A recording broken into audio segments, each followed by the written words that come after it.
Hello friends, good morning, Radhe Radhe.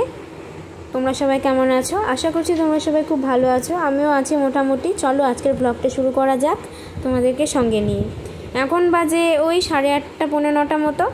তো বাজার থেকে গতকাল রাত্রেবেলা একটা বড় সাইজের বেদানা অ্যান্ড একটা মৌসুমি লেবু আনা হয়েছে পুজো দেওয়ার জন্য। তো আমি পুজো দিতে বসেও পড়েছি। অর্ধেক পুজো হয়ে গেছে। মাকে বললাম বেদানাটা ছাড়িয়ে দাও, কারণ সাদা জামা এখন বেদানা ছাড়াতে গেলে সে লাল লাল বেদানার রস আমার জামায় পড়লে পারে সেটা মানে সাদা জামাটা আবার লাল হয়ে যাবে। ওই জন্য মাকে বললাম ছাড়িয়ে দাও, তাই মা বেদানাটা ছাড়িয়ে দিল। আর বেদানাটা দেখেছো কতটা রসালো, রসে টইটুম্বুর ছিল, আর সাইজেও বেশ অনেকটাই বড় ছিল। ফোনে ছোট লাগছে কিন্তু অনেকটা বড় ছিল।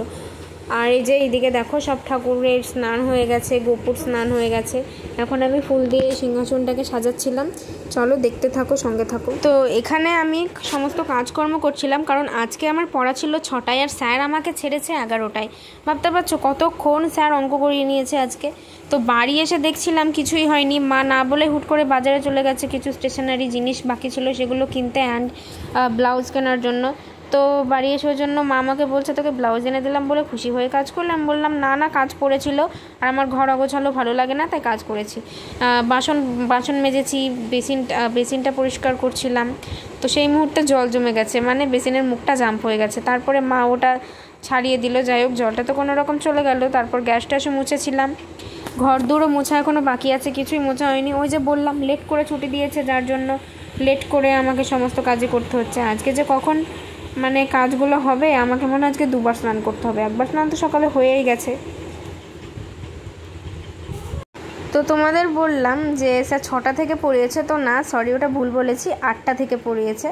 কারণ আমি তো 8টার দিকে স্নান করে পুজোই দিচ্ছিলাম গাইজ, তো 6টা থেকে কী করে পড়াবে? তো ওটা আমারই মিস্টেক ছিল, কিছু মনে করো না, অ্যাডজাস্ট করে নিও একটু। তো এই যে এই হাকু বা রেড কালারের ব্লাউজটা কিন্তু মা এনেছে আমার জন্য, ভীষণ পছন্দ হয়েছে। বাট এটা 28 সাইজ ব্লাউজ অ্যান্ড আমার গায়ে যে ফিটিংস হচ্ছিলো, কিন্তু আমার শাড়ির সাথে ম্যাচ খাচ্ছিল না। পুজোর একটা দিন পরবো গাইজ, ম্যাচ না করলে হয়। পরক্ষণে আবার এক্সচেঞ্জ করিয়েছি। আর এটা হলো মায়ের ব্লাউজ, এটাও সুন্দর। তো বাজার টাজার থেকে এসে দেখছি টিভি সার্ভিসিং করার জন্য মিস্ত্রি এসেছে বাড়িতে, কারণ প্রায় 1-1.5 মাস হলো টিভিটা খারাপ হয়ে পড়ে রয়েছে। আর সামনে যেহেতু মহালয়া আর 2-3 দিন পর, সেটা তো টিভিতে দেখতে হবে, যার জন্য বাবা আজকে মিস্ত্রিকে ডাক করিয়েছে টিভির রোগকে সারানোর জন্য। আর এদিকে কি রান্না হয়েছে দেখো, রান্না হয়েছে ভাত, সব থেকে বিচ্ছিরিকর জিনিস কুলেখাড়া ভাজা।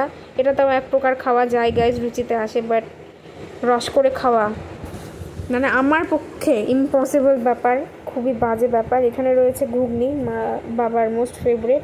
কী কারণে রান্না হয়েছে তাও আমি জানি না, হয়তো খেতে ইচ্ছে করেছে, বাট এই ঘুগনি জিনিসটা আমি দেখতে পারি না। আর ওখানে 2টো ডিম সিদ্ধ রয়েছে। আর আজকে হয়েছে আমার ফেভারিট মাগুর মাছের ঝোল। আমার মাগুর মাছ, পাঙাশ মাছ, এই মাছগুলো খেতে ভীষণ ভালো লাগে আর ভীষণ টেস্টিও ছিল। আজকে মা খুব সুন্দর রান্না করেছিল। আর এটা কিন্তু নিরামিষভাবে রান্না করা, পেঁয়াজ রসুন দেওয়া নেই। জানোই তো যে আমরা মাছে পেঁয়াজ রসুন খাই না, আর যেই মাছে পেঁয়াজ রসুন দেওয়ার কথা সেই মাছেও আমি পেঁয়াজ রসুন দিতে দিই না। তো তারপরে মা আমাকে বসিয়ে দিয়েছে এই যে ফল খেতে, কারণ পুজো টুজো দেওয়ার পর আমি টাইম পাইনি, একটু বাজারে গিয়েছিলাম কারণ প্রজেক্টের কিছু জিনিস কিনতে, তাই এখন বসিয়ে দিয়েছে ফল খাওয়াতে। তো সামনে যেহেতু দুর্গা পুজো, আর ওখানেও তো খাওয়া দাওয়ার ব্যাপার আছে, প্রসাদের ব্যাপার আছে, তার জন্য স্কুল থেকে আমাদের চাঁদাও দেওয়া হয়েছে, প্লাস 42 কেজি চাল দেওয়া হয়েছে। তো সবই ভালো, কেউ যে চাঁদা দিতে পারবে না সে এই ধরনের জিনিস দেবে। মানে স্কুল থেকে আগেরবারও বেশ অনেকটা মানে চাঁদা দিয়েছিল, ভালোই চাঁদা দিয়েছিল। প্রতিবার যে দিতে পারবে এরম তো কোনো কথা নয়, কারণ ওদেরও তো অনেক নিয়ম শৃঙ্খলা থাকে। তো দিয়েছে, এটাই অনেক ভালো। তো অনেকেই থাকে না, যেমন চাঁদা দিল না কিন্তু ঘরের সবজি দিল, চাল দিল, তো এগুলো সব কিছু মিলে মিশিয়েই নিতে হয়, সব কিছুই অ্যাডজাস্ট করে নিতে হয়। তো 2 ঠাম্মা মিলে চাল ঝাড়ছিল আর আমি ভিডিও করছিলাম, বললাম ফেসবুকে ছেড়ে দেবো, ভালো করে করো।